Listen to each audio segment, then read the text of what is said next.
E aí o Pedro Venceslau vai seguir na toada aqui mais jurídica, digamos assim, e depois a Larissa vai fazer uma avaliação política, porque o Pedro foi ouvir juristas a respeito do que está sendo investigado a respeito do deputado licenciado Eduardo Bolsonaro. Foram 3 crimes apontados neste pedido de investigação pela Procuradoria-Geral da República e a visão que você colheu, que você nos traz, Pedro Venceslau, é de que pode ser um tanto quanto abusivo ali a punição por todos esses crimes. Quais são os caminhos ali mais plausíveis do ponto de vista técnico-jurídico e quais que são considerados exagero? Pedro, boa tarde. Boa tarde, Yuri, Theo, Larissa, boa tarde a todos.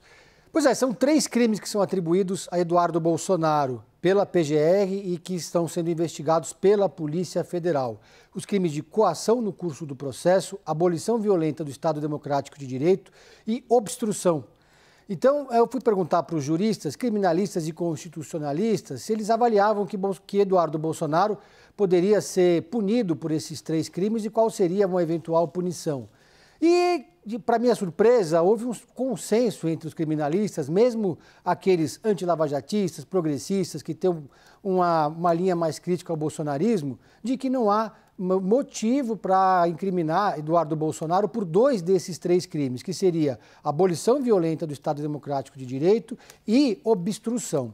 Um dos advogados com os quais eu conversei foi o Pedro Serrano, que é advogado constitucionalista e professor de teoria do direito. Ele só viu o crime de coação e ainda assim, por conta de uma entrevista específica, de uma fala de Eduardo Bolsonaro na imprensa para o jornal O Globo, no qual ele diz que vai intensificar a sua articulação nos Estados Unidos se não houver um recuo do Supremo Tribunal Federal em relação ao pai dele. Nesse momento, em função dessa fala específica, teria se caracterizado uma ameaça de Eduardo Bolsonaro.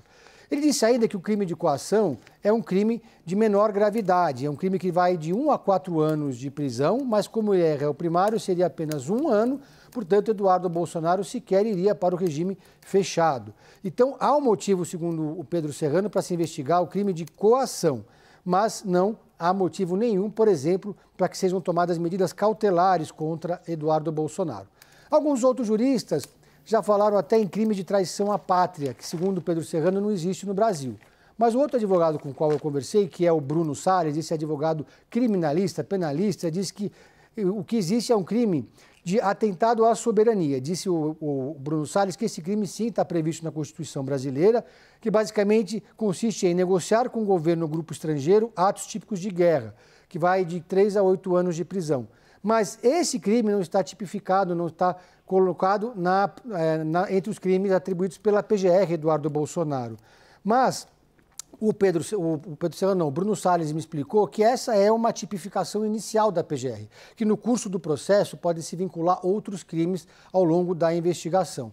Ele também concorda com o Pedro Serrano que não se observa ali um crime de abolição violenta do Estado Democrático de Direito, segundo ele, um pouco forçar a barra, mas a coação talvez possa ser caracterizado, sim, dependendo das entrevistas e das falas que foram feitas por Eduardo Bolsonaro nas entrevistas que ele tem feito no exterior.